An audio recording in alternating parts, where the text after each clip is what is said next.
media behavior itu tidak berubah, tapi cara mengaksesnya yang berubah. Gitu. Dulu kita suka nonton, ya nontonnya di TV. Tapi sekarang bisa nonton di YouTube, bisa nonton di TikTok, bisa nonton di IG. Karena sekarang pipa-pipanya itu udah di tangan kita sendiri. Behavior orang butuh konten itu selalu konsisten. Kita kasih solusi. Ini nih CEO-nya Noise. Salah satu trigger gue kenapa gue bikin media digital. Wah, thank you banget nih Keren. Bro Dery udah ngundang. Gue kehormatan bisa datang ke podcast yang legendaris. Ya ampun, hormat sama bendera sama jama gue. Gila, ini keren sekali ya. Maksud gue sekarang eranya ini kan shifting ya. Yeah. Sebelum gue bahas sebenarnya lu udah hijau apa enggak bukunya. Apakah masih ngebakar karena merubah behavior kan, perilaku kan berat banget ya. Tapi menariknya gini ya, podcast juga banyak di sana. Dan kebimbangan yang terjadi adalah sebenarnya gue ikut platform yang mana kan, poinnya itu kan, sama audiens. Dan kreator juga sekarang juga akhirnya banyak bermunculan yang baru-baru. Dia butuh rumah, butuh tempat bersandar, yang ujung-ujungnya pasti siapa yang memberikan manfaat lebih buat dia. Sehingga kan kreator juga dapat manfaatnya. Dan nggak tahu deh, eksklusif apa segala macam masih ada nggak sih? Nanti kita bahas ya bro. Iya, boleh. Lu dari Google pasti kan? Iya. Ya itu. Dari Google kok lu memilih ke Noise, ngapain? Kalau nggak lebih gede gajinya apa gimana sih? Cerita deh dikit ya. Iya, mungkin singkat cerita ya, Bro Dery ya. Basically gue memang dulu di Google tuh lama. Karir gue tuh udah dari 2008 sebenarnya gue udah kerja. Jadi gue sebenarnya udah angkatan yang agak lumayan lama lah dibandingkan tipikal founder muda startup yang mungkin masih early 30s atau udah 20-an lah. Gue tuh agak pas membangun Noise tuh udah bangun karir duluan tuh sekitar 13 tahun lah, sejak 2008. Jadi 2008 lulus kuliah. Lulus kuliah ya kan, gue ambil IT di UI ya kan. Terus gue nggak terlalu suka ngoding. Waktu itu juga nggak terlalu banyak pilihan kerjaan yang bisa lo harus ngoding segala macam gitu kan. Jadi waktu itu gue lompat ke konsultan. 4 tahun di konsultan, terus gue ngerasa gue pengen masuk ke industri yang sifatnya lebih suka ya, di hati gue, yaitu teknologi. Tapi di Google pun akhirnya gue lompat ke Google. Itu gue di awal-awal di bagian advertising bisnisnya. Oke, bentar, lu kerja di Google atau hanya certified Google? Kerja di Google. Kerja di Google? Kerja di Google. Google mana nih? Indonesia. Waktu itu Google Indonesia kan buka kantor di Indonesia pertama kali, sekitar tahun 2012. Wow. Nah, waktu itu gue karyawan kelas nomor 6 atau nomor 7 di Google. Emang iya, gila. Di bagian apa? Di sales. Waktu itu gue di sales. Jadi waktu itu kan Google udah ada Google Search, udah ada YouTube. Jadi kan waktu itu kan orang udah mulai paham bahwa ada digital marketing kan. Oke. Jadi brand tuh kalau pengen ibaratnya ada placement tuh udah mulai masuk untuk ke ranah digital. Nah, Google memprovide itulah ke para advertisers gitu. Cuman waktu itu memang nggak sebesar sekarang tentunya. Jadi waktu itu kita semua orang juga meraba-raba digital marketing itu apa sih gitu. Nah, disitulah gue dari yang lulusan IT jadi belajar marketing, advertising tuh pas di Google.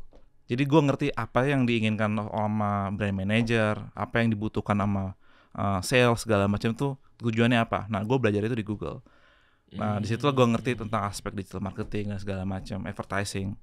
Nah, lalu 3 tahun di bidang itu gue ngerasa kalau udah di Google masa nggak pernah masuk ke tim produknya. Ya kan, kita semua tahulah produk Google, ya kan, lo pakai pasti tiap hari, mulai dari search, maps, YouTube segala macam. Ada kesempatan gue pindah ke Google Singapura di 2015. Tes?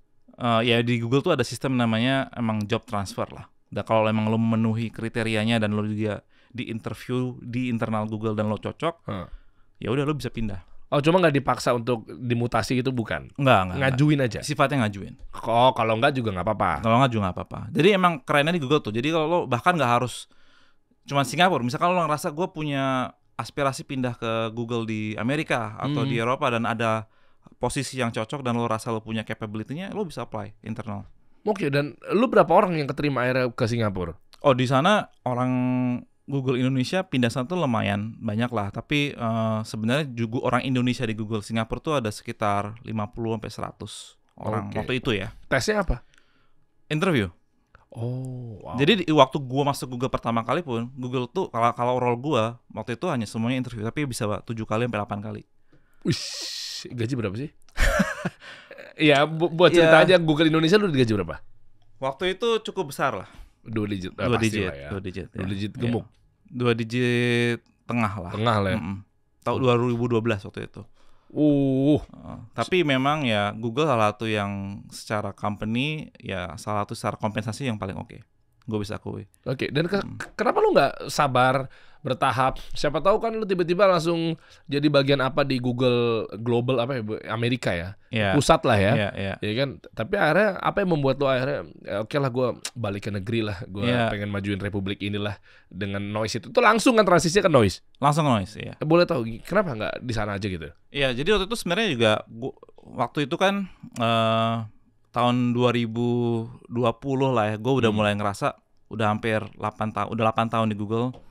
Jadi Google itu menurut gue juga ketika lo udah lama juga, lo pasti punya, kalau lo orangnya juga ambisius dan juga pengen punya growth mindset yang kuat, pasti lo pengen cari tantangan gitu. Dan gue ngerasa aja waktu itu kalau seandainya gue balik ke Indonesia, opportunity untuk growth-nya tuh lebih cepat. Lulusan Google ya, alumni Google nih gitu. Ya, dan gue ngerasa banyak apa yang gue pelajari di Google tuh bisa diaplikasikan di Indonesia. Kalau lo misalkan juga bangun perusahaan sendiri atau intinya di Indonesia tuh butuh talent lah bro. Jadi gue ngerasa juga sebagai bagian dari komunitas diaspora, gue ngerasa tuh banyak hal yang kita pelajari dari luar itu tuh bisa diaplikasikan ulang di Indonesia dan hopefully juga bisa create more values juga di Indonesia. Dan jargon tentang Indonesia lebih mundur 5 tahun ke belakang dibanding Amerika dan seterusnya itu memang lu rasakan? Apa emang bener apa cuma hanya sekedar stigma negatif aja? Kalau dilihat dari sektornya ya, tapi kalau seandainya dari aspek seperti teknologi, memang kita ya beberapa tahun di belakang, misalkan kayak let's say India or even China gitu. Tapi ya kita masih progressing menurut gua. Makanya gua ngerasa juga salah satu panggilan hati gue juga adalah ya gue pengen menjadi bagian yang dimana ya Indonesia tuh ada progresifnya lah dari sisi aspek teknologi juga. Karena gue memang core-nya di situ. Iya, makanya tadi lu bilang bahwa Indonesia butuh talent. Artinya begitu lu udah kesana terus lu ngeliat Indonesia kayaknya wah kasihan sekali ya, sedikit banget nih supply-nya misalnya gitu. Yes, talenta ya. Jadi lebih personal reason-nya menurut gua. Kalau semuanya dari sisi aspek masalah kompensasi, kesejahteraan, itu secara logika nggak harusnya nggak balik. Maksudnya ya kalau lo balik ke Indonesia tentunya saja mungkin gaji nggak sebesar kalau di luar negeri. Ya kan, kehidupan juga misalnya juga standar livingnya lebih baik. Ya kan? Tapi ya itu banyak orang juga kalau misalkan diaspora kembali ke Indonesia tuh kerasanya tuh kebanyakan memang karena personal calling aja.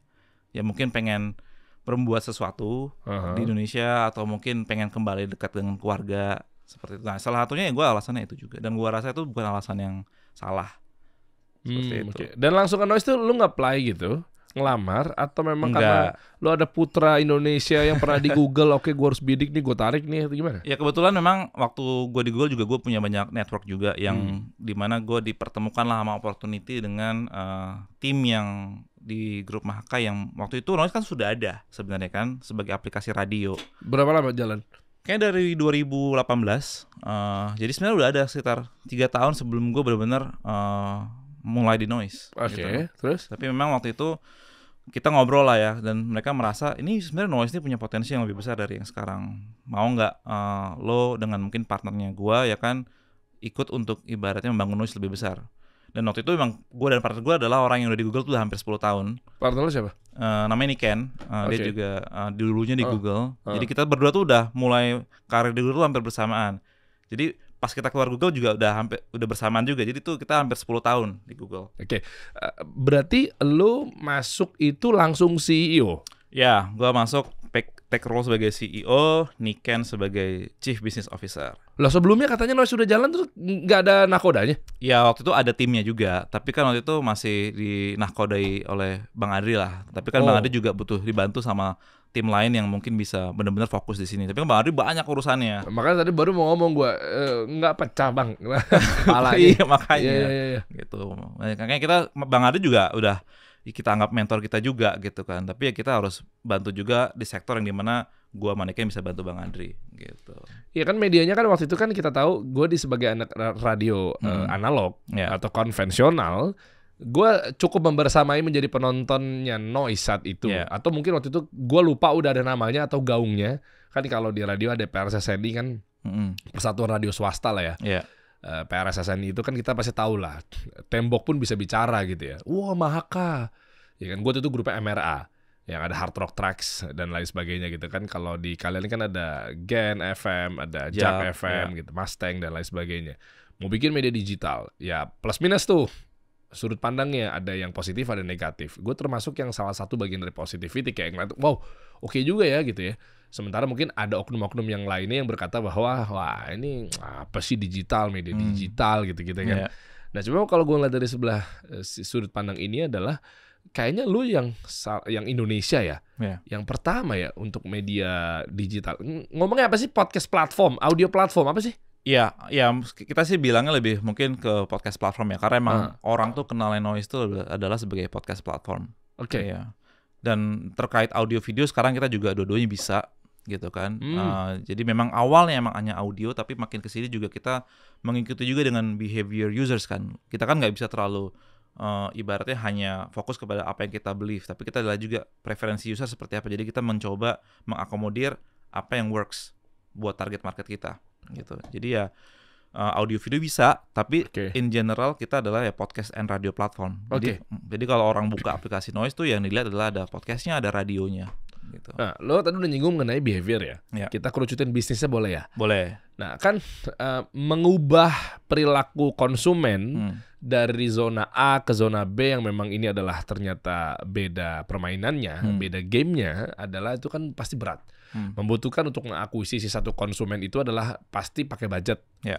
Ya kalau kita kenal sebagai mungkin cost per akuisisi atau apapun itulah ya. Nyuruh satu orang download itu kan ada biayanya. Ada COGS-nya lah kalau di istilah UMKM ya. Nah jadi kan mungkin lu ngeluarin 1 juta untuk mengakuisisi satu konsumen, satu subscriber, satu downloader apa segala macamnya. Anyway, ini kan perpindahan tentang perilaku konsumennya kan lumayan drastis. Yang biasa orang mobilitas, dengerin radio, nonton TV dan seterusnya, tiba-tiba dipaksa untuk download, masuk ke dalam, nikmatin podcastnya lewat gadget, aplikasi, device dan seterusnya. Maksud gue tantangannya waktu itu luar biasa berarti ya, bro? Lumayan. Maksudnya dalam artinya gini, karena ini memang butuh waktu. Kalau lo pikir-pikir ya, kita sedikit putar waktu ke 10 tahun yang lalu. Dulu mungkin waktu awal-awal gue di Google, YouTube tuh sekarang, maksudnya YouTube dulu tuh nggak sebesar sekarang pastinya. Right? Tapi orang, even brand pun juga berpikir, emang gue harus beriklan di YouTube ya? Gitu kan. Karena waktu itu orang taunya orang kalau nonton visual di TV. Iya kan? Terus ada nih namanya barang baru kayak YouTube yang dimana pelan-pelan orang tuh udah mulai nonton konten digital di YouTube. Right? Dan ternyata memang kita lihat adopsi YouTube itu tuh memang lebih banyak terjadi di anak muda. Ya, milenial, Gen Z gitu kan. Nah, kita juga ngeliat sebenarnya makin kesini ya anak muda tuh butuh konten, ya kan. Cuman kontennya sekarang macam-macam. Tapi when it comes to audio, ya mungkin anak zaman sekarang tuh taunya bisa jadi yang apa Gen Z ya, itu audio tuh ya dalam bentuk podcast, ya kan. Tapi mungkin mereka bukan yang terlalu terbiasa dengan radio. Jadi kita merasa sebenarnya gimana kita bisa membuat platform yang relevan dengan apa yang diminati oleh si target consumers kita gitu. Jadi ketika kita buat itu memang pasti ada aspek edukasinya untuk buat orang tahu bahwa oh ada audio platform seperti Noise gitu kan. Tapi juga untuk orang yang udah kenal dengan behavior yang lama misalkan radio, ternyata kita juga bisa membantu mereka bilang bahwa sekarang lo dengerin radio gak cuma di mobil lo juga bisa dengerin dari handphone lo. Karena kan ada juga mungkin radio-radio yang membuat program cocoknya di malam hari gitu, misalnya jam 9 malam. Ya kan lo jam 9 malam kalau udah nyampe rumah kan lo nggak dengerin radio di mobil gitu kan. Di kamar. Tapi bisa di kamar, tapi untuk bisa mengakses channel radio dari mana? Nah, Jadi kita menurut gua media behavior itu tidak berubah. Tapi cara mengaksesnya yang berubah. Gitu. Dulu kita suka nonton, ya nontonnya di TV. Tapi sekarang bisa nonton di YouTube, bisa nonton di TikTok, bisa nonton di IG gitu kan. Udah begini sekarang Udah begini, karena sekarang pipa-pipanya itu udah di tangan kita sendiri. Tapi behavior orang butuh konten itu selalu konsisten. Nah, dulu orang pengen mengakses audio konten sambil nyetir atau sambil santai, relax di rumah gitu. Ya sekarang kita sediain toolsnya untuk mereka akses dengan menyediakan sebuah platform yang nyampe di handphone mereka atau di tangan mereka. gitu. Oke. Jadi kita believe ya media consumption dari tahun 20 tahun yang lalu tuh sampai sekarang tuh nggak ada yang berubah. Tapi caranya dan toolsnya aja yang berubah. Nah kalau caranya berubah, ini gue agak teknis nih ya. Harusnya sih kan EBITDA atau mungkin bukunya udah hijau. Ya gue nggak mau bahas lu udah kondisinya hijau apa masih merah. Gue nggak lagi bahas itunya. Tapi maksudnya harusnya udah begitu. Nah terlepas dari itu, artinya kalau bagi kubu-kubu yang masih merah bukunya, masih rugi misal, itu kan brand-brand kan kalau katanya udah berubah caranya, udah digitalisasi, perilaku udah berubah, udah semuanya udah nengoknya matanya ke sini, udah lagi nggak dengerin mobilitas tuh udah nggak bukan radio lagi di mobil apa segala macam gitu. Berarti kan brand-brand udah pindah juga. Ada yang ngomong nih, gue sangkut pautin nih, TV is dying. Brand-brand ngapain gue ngiklan di TV? Langsung aja gue bypass, direct aja gue ke creators. Ya kan, ke pelaku kontennya, ke konten kreatornya. Ya, ngapain gue bayar ke sana lagi? Udah administratif, birokratif, atau mungkin naruh produk di TikTok. Ya udah, diambil lah affiliatein apa segala macamnya. Udah kayak begitu kan? Betul. Tapi bagi kubu-kubu yang masih merasa bahwa kayak aduh berat nyari brand untuk di digital. Menurut lo gimana? Ini justru malah masukan buat gue juga gitu loh.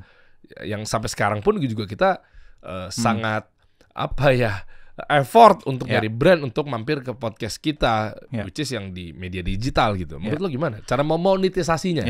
Tapi first of all, menurut gue ya dari apa yang gue pahami juga kalau kita ngobrol sama agensi dan segala macam, spending iklan dari brand untuk digital itu meningkat terus. Itu satu fakta yang jelas ya kan. Jadi mungkin dulu let's say dari total kue iklan anggaplah dulu let's say 5%. Ya sekarang naik mungkin ke 10 atau 15. Itu sekarang naik terus. Ya kan? Cuman di digital kompetisinya juga banyak. Kalau kita pikir-pikir. Karena kan kalau dulu kan TV mungkin cuma ada berapa? Mungkin 10 ya kan, radio ada berapa? Ya basically ya kuenya dibagi-bagi ke channel-channel itu kan. Nah, walaupun digital secara jumlah spending makin meningkat, makin ke sini, tapi juga playersnya makin banyak. Kreator pun sekarang kalau kita pikirkan itu sebenarnya bagian dari digital. Karena kan channelnya mereka, medianya mereka adalah di digital platform.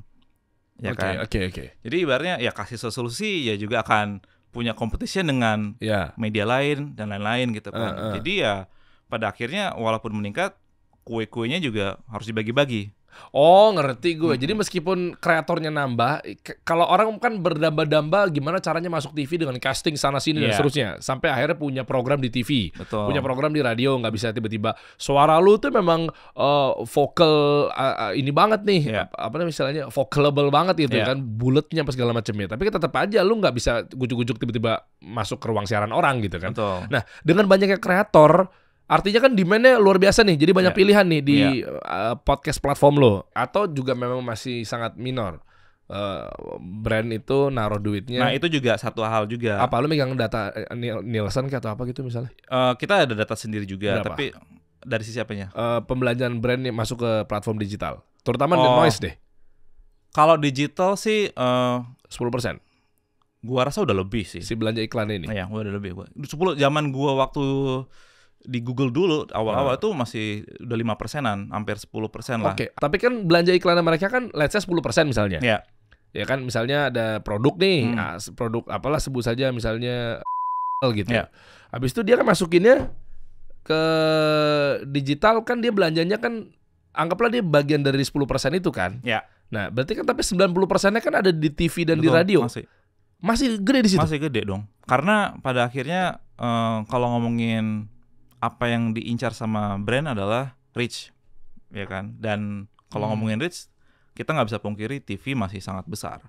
Kalau kita ngomongin masyarakat yang di daerah-daerah, ya mereka media consumption-nya kan masih dari TV. Iya, berarti gitu.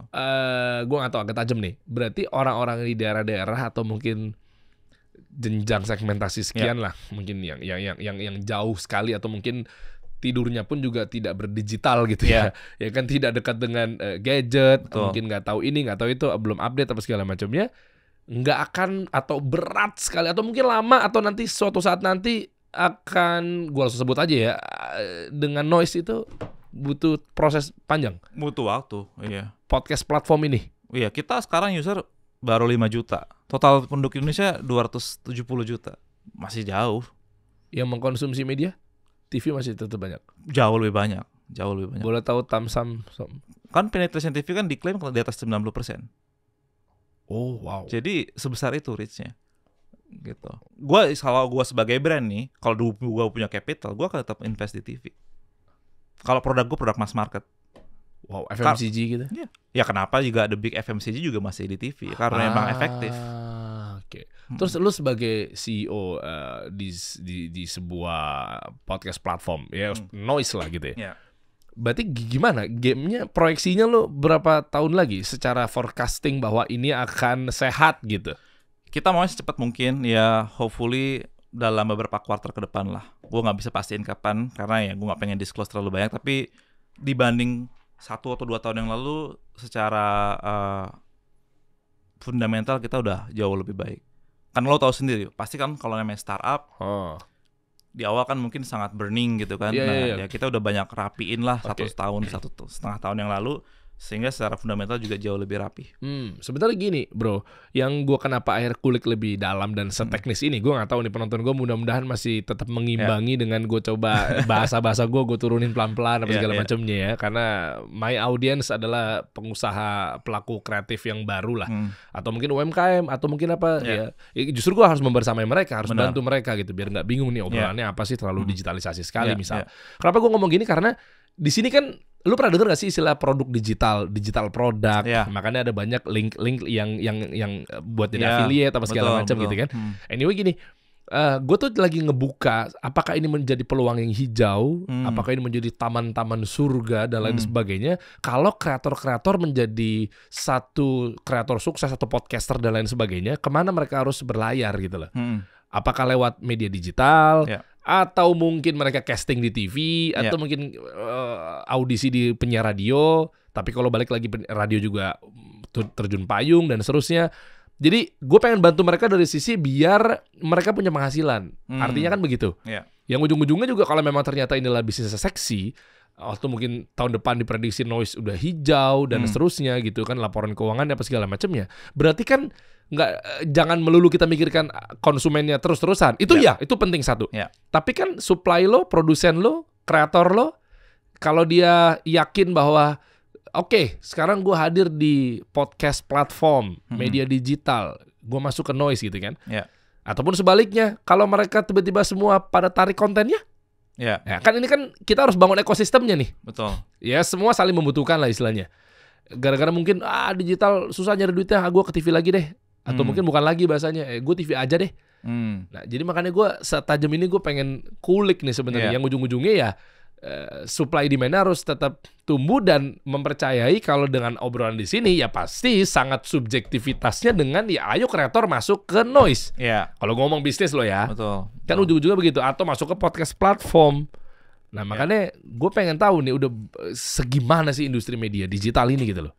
Ya kalau lo ngelihat dari perspektif kreator ya, menurut gue ini kalau gue ngomongin lebih personal opinion ya. Pertama platformnya udah banyak.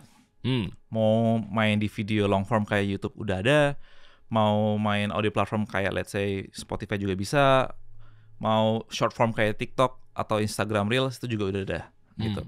Tapi sebenarnya kalau mau bermain di digital media, pada akhirnya kreator kan udah banyak banget sekarang.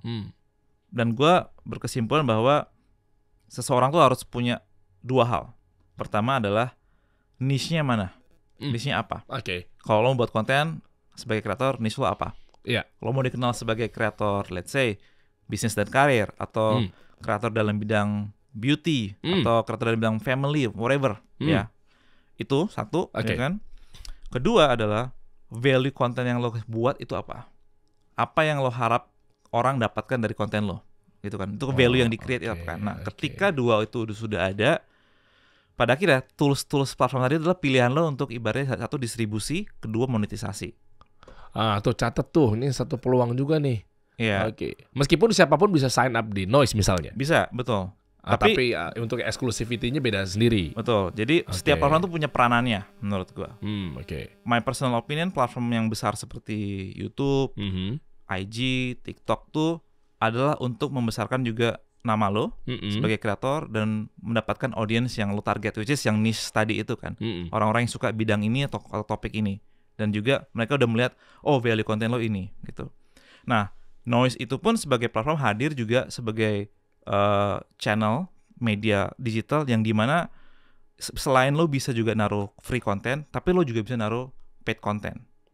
Oh, Gitu. jadi mereka kayak VIP atau berbayar. Betul. Wow. Seperti itu.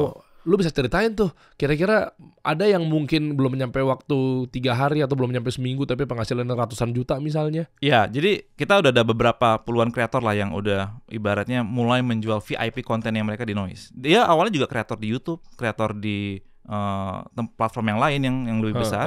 Tapi ya mungkin bisnis modelnya kalau di YouTube kan ya mungkin dia dapat revenue dari AdSense dan juga brand endorsement, ya kan. Tapi di Noise dia dapat revenue dari top fansnya dia yang mau beli spesial kontennya dia. Oh ya?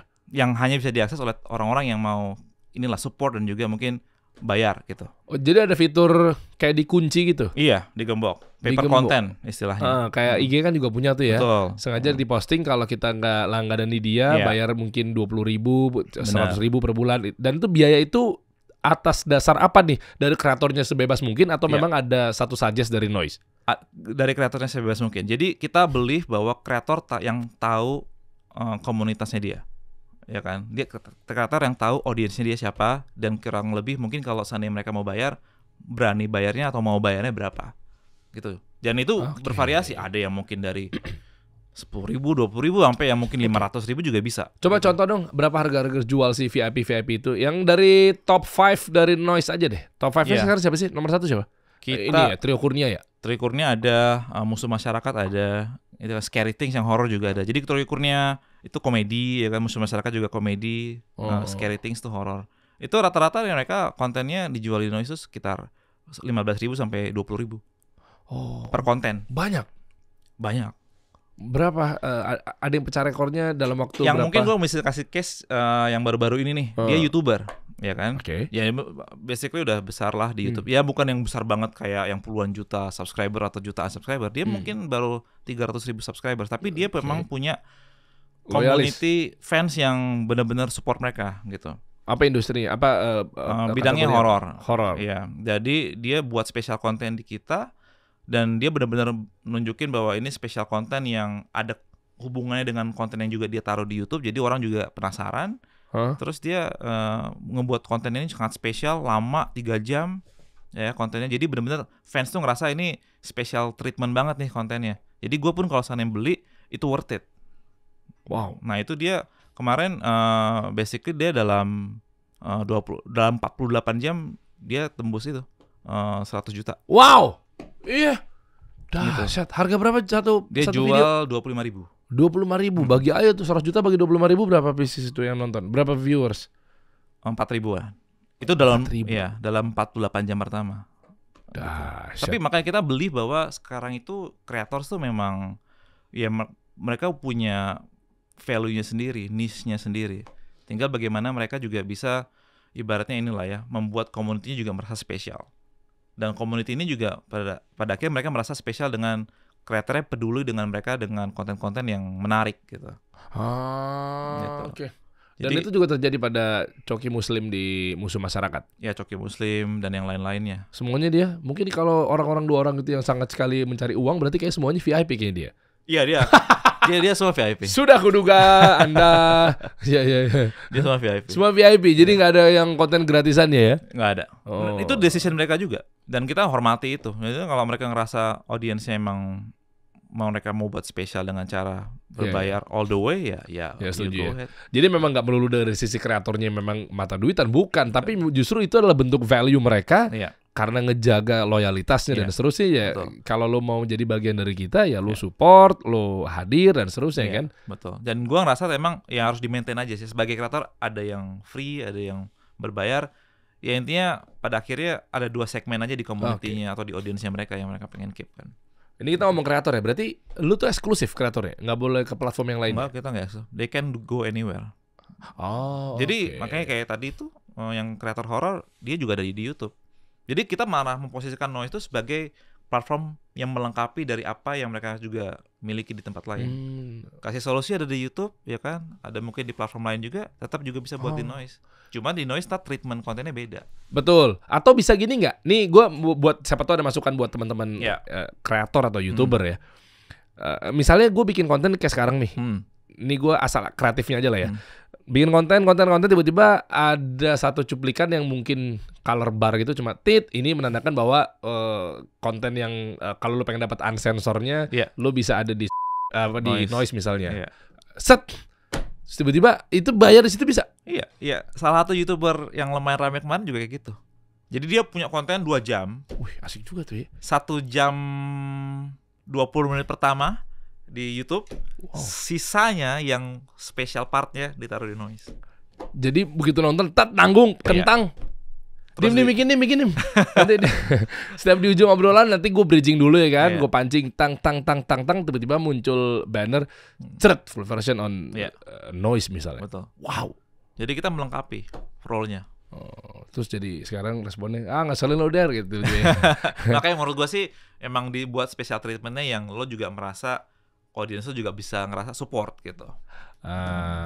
Makanya kombinasi free dan berbayar tuh menurut gue paling ideal kayak gitu. Kalau terlalu berbayar semua juga terlalu ekstrim ya. Iya, kecuali emang audiens lo emang yang gak apa-apa Der. Ini sesuai kan tadi terlalu ekstrim kan. Ini sesuai dengan namanya. Salah sendiri makanya lu jadi musuh masyarakat kan. Enggak lah, teman-teman gue deh baik-baik dia orangnya. Oke, menarik juga ya. Dan harga jualnya bisa kita set. Boleh tahu nggak bagi hasilnya sama Noise berapa? Default kita di 70-30. Jadi misalnya gue ngundang orang nih, gue biasakan misalnya ada behavior ya, gue sih tergantung deal-dealan sama Noise juga sih.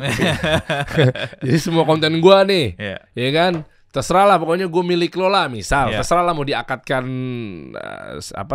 eksklusif atau gimana apa bentuknya kita deal-dealannya kan boleh di set dong, beda-beda kan bisa kan. Pasti kan lo juga sama kreator lainnya nggak harus defaultnya 70-30 terus kan.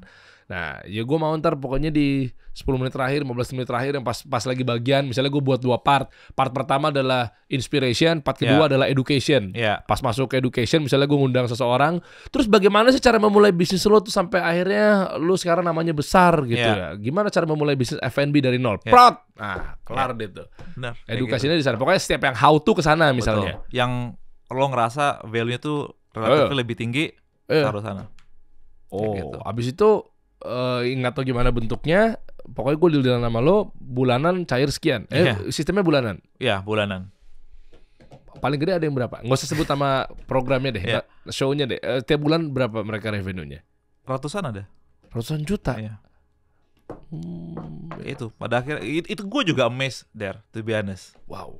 Itu gue juga amazed. Tapi di situ jadi gue believe the future of industry of creators menurut gue. Creative economy is real. Iya. Is real deal menurut gue. Kemarin gue ngundang Agus Leo Halim ya, yang dia bilang bahwa sekarang ini ada kreator ekonomi. Jadi dia risetnya panjang banget. Keren juga tuh orang. Jadi sampai Amerika apa segala macam, sampai China dia ngeriset bahwa ternyata kan ekonomi nggak cuma sekedar mikro, tengah, makro. Apaan Gus ya? Kurang lebih gitulah. Ada juga yang kreator ekonomi. Jadi konten kreator atau mungkin YouTuber atau podcaster, apapun itulah bentuknya. Sehingga ya ekonominya juga harus dibangun, tumbuh. Makanya kayak yang ngeliatin negara-negara seberang kan yang mereka hadir di digital, mungkin begitu diundang ke sini, wah euforia-nya meledak luar biasa. Karena dia lewat udah serba digital. Maksud gua, atau minimal lu buat satu kayak pelatihan kolaborasi antara kasih solusi Noise gitu misalnya kan. Habis itu nanti mungkin pelatihannya jadi konten kreatornya gua sama pasukan-pasukan gue yang pernah gue undang di sini. Ujung-ujungnya buat lu monetisasinya lu bisa sama Noise gitu kan. Bisa. Jadi kita grooming dulu gitu buat inkubasi. Betul. Sekarang udah arahnya kayak gitu soalnya. Setuju gua karena apa ya dulu kita kalau pas kecil media kan tersentral hanya itu aja kan. Sekarang dengan dimana semua orang punya handphone, punya device sendiri, mereka udah punya pilihan konten apa yang mereka ingin nikmatin gitu. Jadi ketika itu terjadi, yang namanya bahasa kerennya adalah fragmentasi media itu terjadi. Maksudnya ya media tuh sekarang ya udah di level individu jadi bisa jadi media. Ya kayak lo juga sebenarnya adalah public figure yang merepresentasikan sebuah media. Tapi lo mempunyai niche lo sendiri kan, which is di UMKM, bisnis, karir. Value yang lo sediakan adalah ya konten-konten yang terkait itu dan ada emang segelintir orang yang suka konten ini. Oke, gue coba masuk ke ranah tantangan ya, biar ada gambarannya, jadi fair gitu obrolannya. Misalnya tiba-tiba ada yang ngomong begini gimana? Tetap aja kan nanti kan masuknya ke platform juga. Contoh, ya gue bangun personal brand, gue bangun brand gue bangun media gue bangun kolam gue bangun loyalis gue dan seterusnya. Ya udah, ya ngapain gue harus nebeng di brand? Di media platform. Ya gue bisa masuk ke, gue mungkin bikin website sendiri apa segala macamnya. Mungkin lo ada satu jawaban ketika contoh ya, gue nggak coba untuk nge-suggest lo. Apakah misal, silakan aja, tapi kita punya satu keunikan, kita punya value yang dimana kan kita juga ngebakar duit nih. Kan poinnya itu kan? Betul. Otomatis kan di luar dari lu bangun personal brand lu sendiri, lu bangun kolam lu sendiri, audiens lu dan lain sebagainya itu kan, di sini kan kita juga bakar duit untuk ngasih tahu bahwa kita punya banyak kreator lo di sini dan nggak menutup kemungkinan lo juga dapat peluang untuk ditonton sama orang. Betul. Atau ada jawaban yang lain? Iya, yang tadi betul yang lo bilang. Waktu lo sananya kreator ke kita tuh kita kasih value added juga, nggak cuman ibaratnya mereka taruh konten di platform kita. Kita juga bantuin promosinya di ekosistemnya kita dan juga Mahaka gitu kan. Ya kan kita bantuin PR-nya. Jadi mungkin kita juga bantu mereka kayak lebih dikenal. Kita juga mungkin bantu kolaborasi dengan kreator lain, gitu kan. Jadi hal-hal yang kayak gitu yang menjadikan solusi kita atau service kita ke kreator itu juga lebih integrated, gitu. Ya kan. Jadi ada aspek edukasinya, ada aspek konsultasinya, ada aspek produksinya, dan juga promosinya. On top of platform tadi, gitu. Tentu aja mungkin beberapa kreator ngerasa, ya gue mau buat sendiri segala macam ya. Tidak ada salahnya, dan gue sih mengamini kalau emang mereka bisa lakukan sendiri karena mereka sudah ada timnya sendiri, go ahead. Lo juga bisa saving margin kan daripada dibagi ke platform ya untuk lo sendiri. Tapi yang bisa levelnya kayak gitu, ya nggak banyak der, ya kan. Aduh iya sih. Jadi kalau misalnya lo baru mulai, mungkin masih kecil ya kan lo butuh di guide dan segala macam. One day kalau udah besar, lo punya tim sendiri, menurut gue sih nggak ada masalah, bisa lakukan sendiri. Dan itu sangat-sangat sah. Gitu. Sangat-sangat bisa dimengerti gitu. Yang tadi lu bilang katanya lu kawinin sama kreator yang lainnya, lu pertemukan itu maksudnya lu punya kayak berarti ada hadir di offline atau pertemuan kopdar networking gitu? Iya, bisa kayak gitu, bisa buat konten bareng, ya kan? Misalkan kreator komedi A, kreator komedi B, ya kan? Digabungin kita buat show baru. Ya udah, ntar kita jual bareng-bareng. Itu juga bisa. Penghulunya siapa? Noise. Oh, gue pikir dia juga yang gue ya, lihat. Mereka juga bisa, tapi kita juga bisa bantu matchmakingnya lah. Gitu. Karena kan kita ngelihat data kan. Ternyata yang dengar Kasih Solusi juga suka dengerin podcast ini.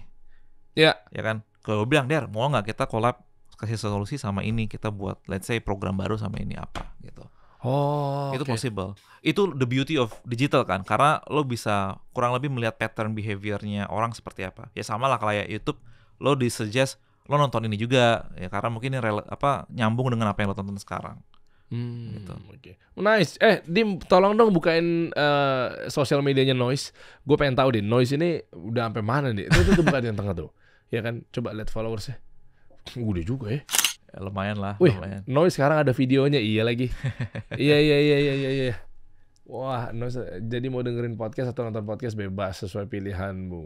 Wah, lu. Jadi yang hijau ada videonya juga ya. Gue nggak ngikutin sih. Semua sekarang ada videonya, semua ada videonya.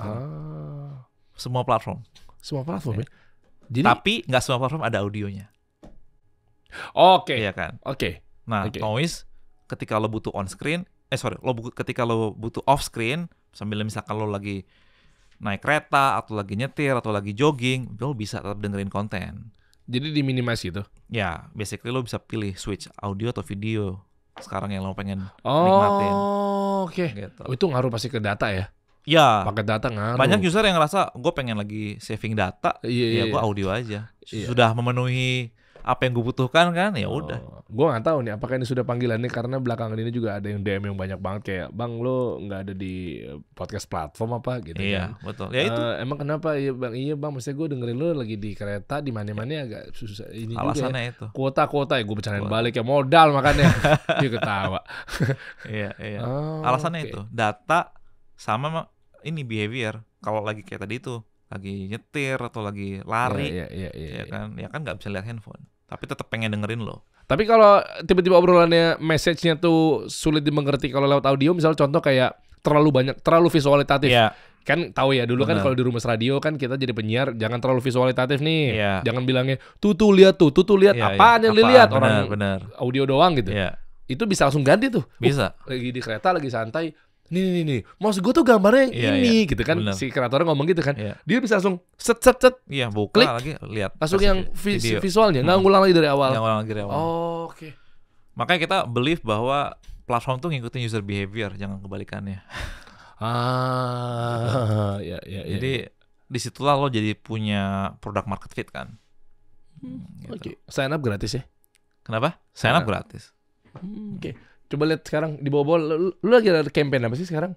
Kita ya ini kita kemarin sama Habib Jafar lagi buat show baru season 2-nya dia berbeda tapi bersama. Terus ya yang lainnya juga ini sih apa show-show kita yang lain yang horor dan segala macam.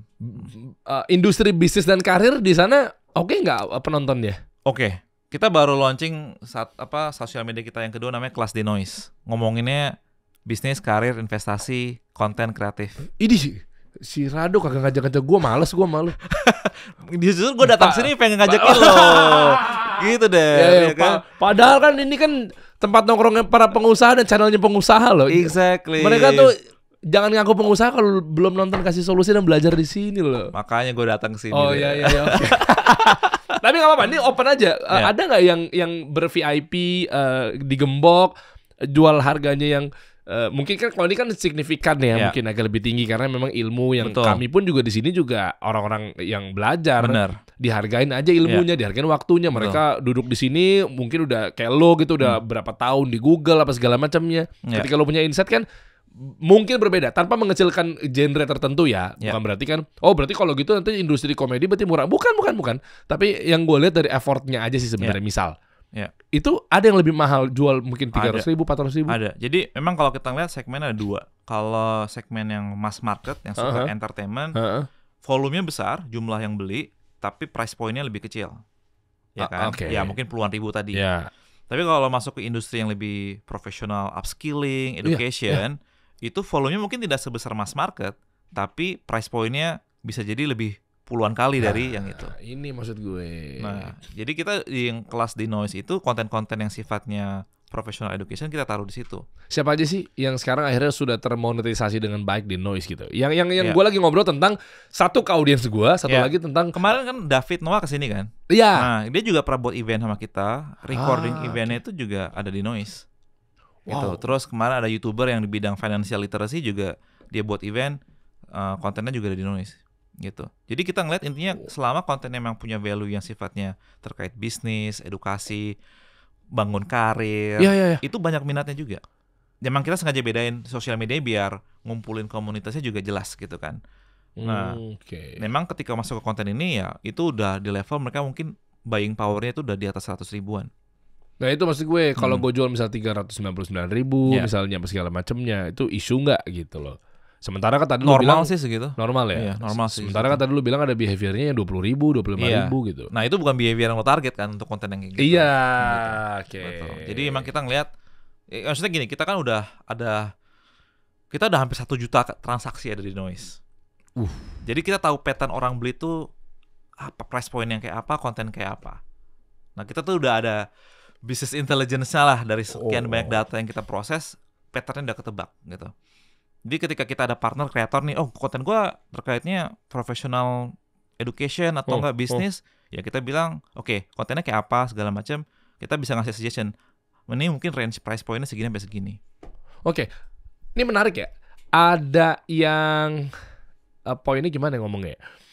Ada yang berplaylist nggak? Misalnya gue gandengan nih, ya kan, sama Om Deddy Kobujer, sama Ferry Irwandi, sama Dr. Indrawan Nugroho, Gita Wuryawan, Helmi Yahya, pokoknya bisnis and karir lah, upskill dan lain sebagainya gitu ya. Terus tiba-tiba tapi dalam satu konten, bisa satu program gitu, ada kayak begitu? Ada. Yang terakhir itu yang YouTuber yang financial literacy, dia ada 10 speakers dalam 7 sesi. Nah itu maksud gue. Tapi IP-nya, intellectual property-nya, programnya, show-nya namanya apa? Dia itu miliknya dia. Atau bikin IP baru. Iya. Jadi memang dia bikin baru, tapi itu miliknya dia. Atau mungkin kalau kayak gini misalnya pendatang baru datang, sebenarnya ini kayaknya nggak isunya bukan di elunya sih, tapi Iya. gue pengen tahunya aja.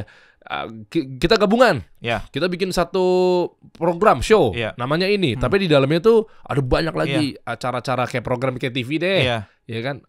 Bisa juga begitu ya? Bisa kayak gitu. Lo bisa misalkan buat IP baru yang mungkin dalam umbrella atau payung kasih solusi. Iya.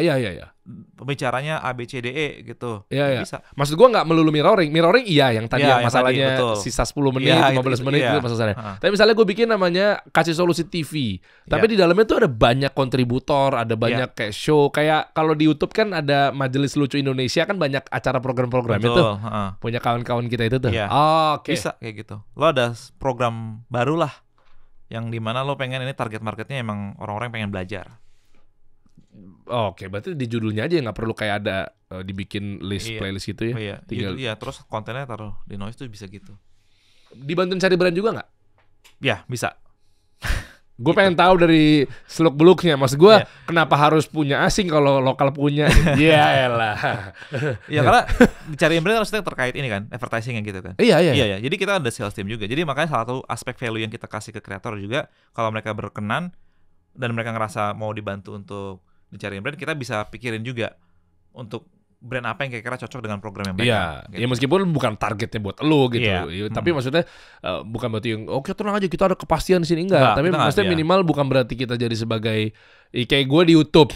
Ya udah, ya paling kalau gue rajin quantity over quality, Iya. gue mungkin potensial views apa segala macam mungkin algoritma dibantu. Iya. Tapi nggak benar-benar touchy yang kayak Betul. sini.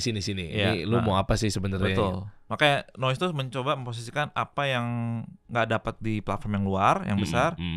What can we provide? Ya tadi itu.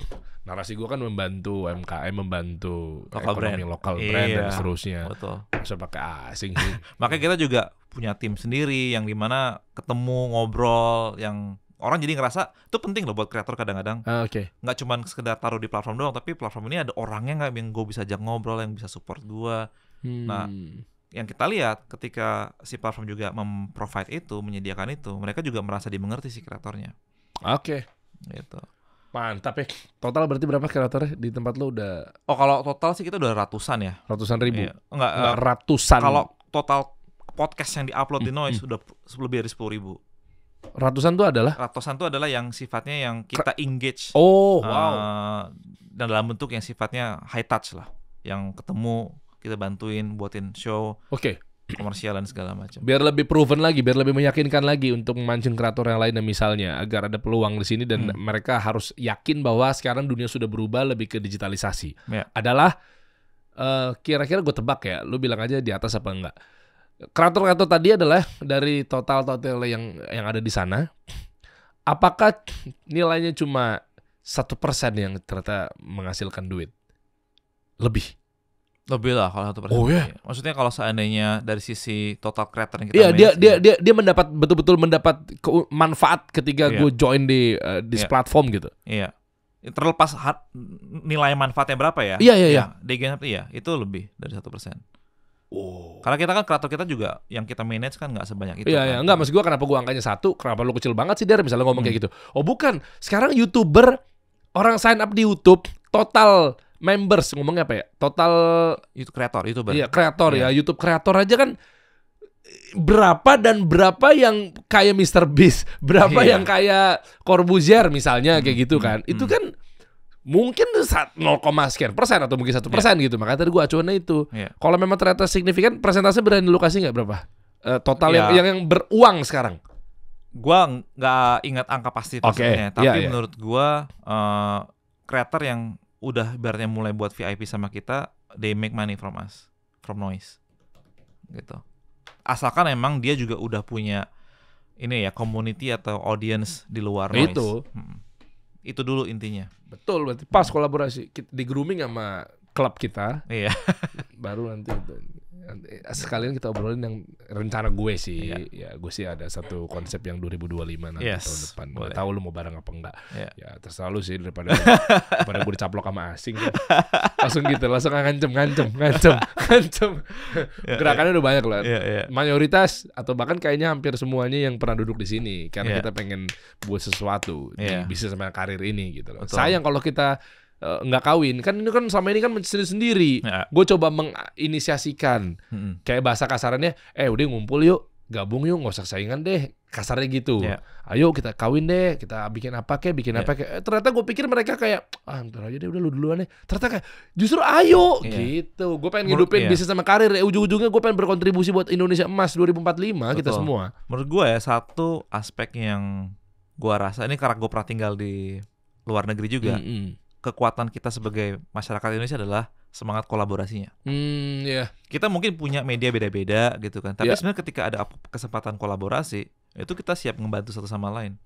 Ya misalnya ini gue diundang sama lo, gue happy ketemu lo, thank you. Dan gue rasa ada manfaatnya juga gitu buat Noise. Jadi ya mungkin semangat gotong royongnya orang Indonesia itu emang kuat aja. Gitu. Dari situ gue ngerasa bahwa banyak hal yang bisa dilakukan antara kreator dengan kreator lain, media satu dengan media yang lain gitu. Dan apalagi gue kayak kepanggilnya tuh 2 kali lipat. Contoh, meskipun ada banyak yang senior di atas kami gitu ya, kasih solusi, tapi jiwa membaranya tuh lebih kepada kayak ini kan bisnis karir. Sementara isu yang ada di negeri ini adalah pengangguran. Isu di negeri ini adalah usaha. Betul. Ya kan, dagang. Itu lagi gitu loh. Ya kan, pengen punya duit. Ini kan kalau kita nggak berkontribusi kayak malu aja sih, kayak kesannya kayak lo mah ngambil cuannya sendirian doang, lo nggak ngajak-ngajak lo gitu kan. Sekarang lo enak, lo udah begini, udah begini. Maksud gue, lo ayo kita bareng-bareng. Itu ya sebenarnya sih yang kemarin gue pikirkan. Akhirnya tadi gue sempat spill tipis-tipis tadi di belakang kamera kan, pas kita lagi brainstorming itu kayak gue lagi 2025 gue pengen bikin begini gitu. Sebenarnya itu salah satunya. Terutama ya yang berkontribusi adalah orang-orang yang pernah duduk di sini. Atau yang berkecimpung pada logo ini. Corbuzier, Om Ded dan kawan-kawan itu kan gue lihat yang bisnis sama karir kan banyak juga di situ. Betul. Dan emang ada marketnya aja. Dan maksudnya ya semua berawal dari keresahan dan problemnya orang, ya tingkat pengangguran, orang juga pengen punya karir lebih baik. Jadi ya menurut gue ya information gap di Indonesia ini masih sangat besar. Gandeng job fair. Boleh. Ya apapun itu. Job fair sekarang siapa? Intellectual property-nya punya siapa? Job Street atau siapa ya? Nggak tahu lah. Job seeker atau apa lah ya. Kayak gitu-gitu tuh. Boleh. Siap, ada yang mau lu tambahin bro di ujung obrolan ini buat Noise. Nanti kita meeting deh. Gue main tempat lu deh kapan? Boleh. Gitu? Kapan dok? Lu di mana sih sama Gen FM ya? Di dekat kantornya radio di Rasuna Said. Nama menaranya apa sih? Imperium. Ya, Kuningan. Nanti kita jadwalkan ya. Boleh. Ya maksudnya gue sih pengen banget kolaborasi sama Kasih Solusi sih. Gue rasa ada banget segmen market yang kita bisa garap bareng-bareng lah. Udah pernah belum selain yang kelas di Noise tadi yang terkait grooming atau upskill-nya si bisnis sama karir?